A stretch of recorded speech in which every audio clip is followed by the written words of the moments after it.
केरल के सबरीमाला मंदिर में महिलाओं को एंट्री देने का आदेश जारी रहे या नहीं, सुप्रीम कोर्ट की 9 जजों की संविधान पीठ आज इस पर सुनवाई करेगी।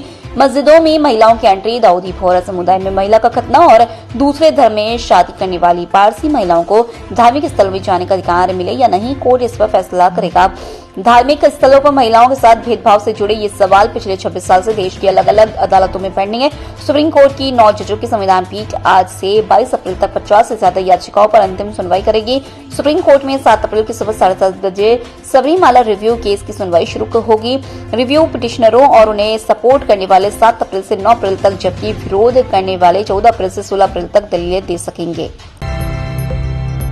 तमिलनाडु के मुख्यमंत्री और डीएमके अध्यक्ष एमके स्टालिन ने आरोप लगाया कि केंद्र ने पांडिचेरी को पूर्ण राज्य का दर्जा देने में कोई दिलचस्पी नहीं दिखाई है, जबकि इस केंद्र शासित प्रदेश की विधानसभा ने 14 बार प्रस्ताव पारित करके ऐसी मांग की है। इधर चुनाव आयोग ने असम, केरल और पांडिचेरी के लिए साइलेंस पीरियड की घोषणा की है। यह समय सभी निर्वाचन क्षेत्रों में वोटिंग खत्म होने से ठीक 48 घंटे पहले का है। जन प्रतिनिधित्व अधिनियम 1951 की धारा 126 के अनुसार इस दौरान चुनाव प्रचार पर पूरी तरह से रोक रहेगी, यानी उम्मीदवार जनसभाएं, जुलूस, रैलियां, जनसंपर्क और कोई भी दूसरी गतिविधि नहीं कर सकेंगे।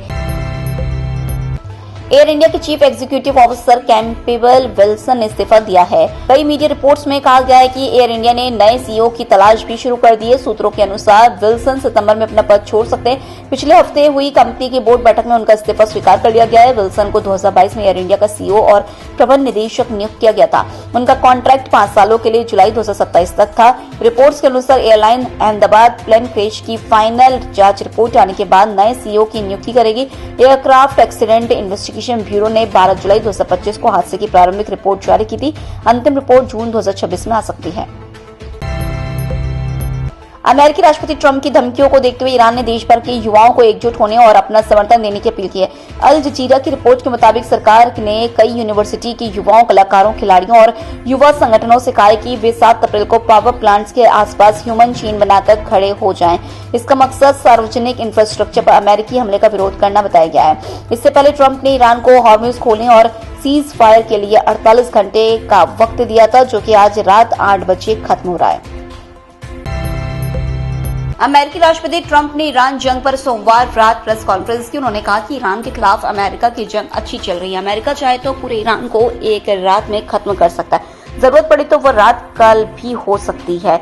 ट्रंप ने ईरान में फंसे अमेरिकी पायलट को बचाने वाले ऑपरेशन को ऐतिहासिक बताया। उन्होंने कहा, मैंने अमेरिकी सेना को आदेश दिया था कि हमारे बहादुर सैनिकों को सुरक्षित घर लाने के लिए जो भी जरूरी हो वह किया जाए। उन्होंने कहा, यह बहुत जोखिम भरा फैसला था क्योंकि हमने 1-2 पायलट को निकालने के लिए 100 जान को दांव पर लगा दिया था।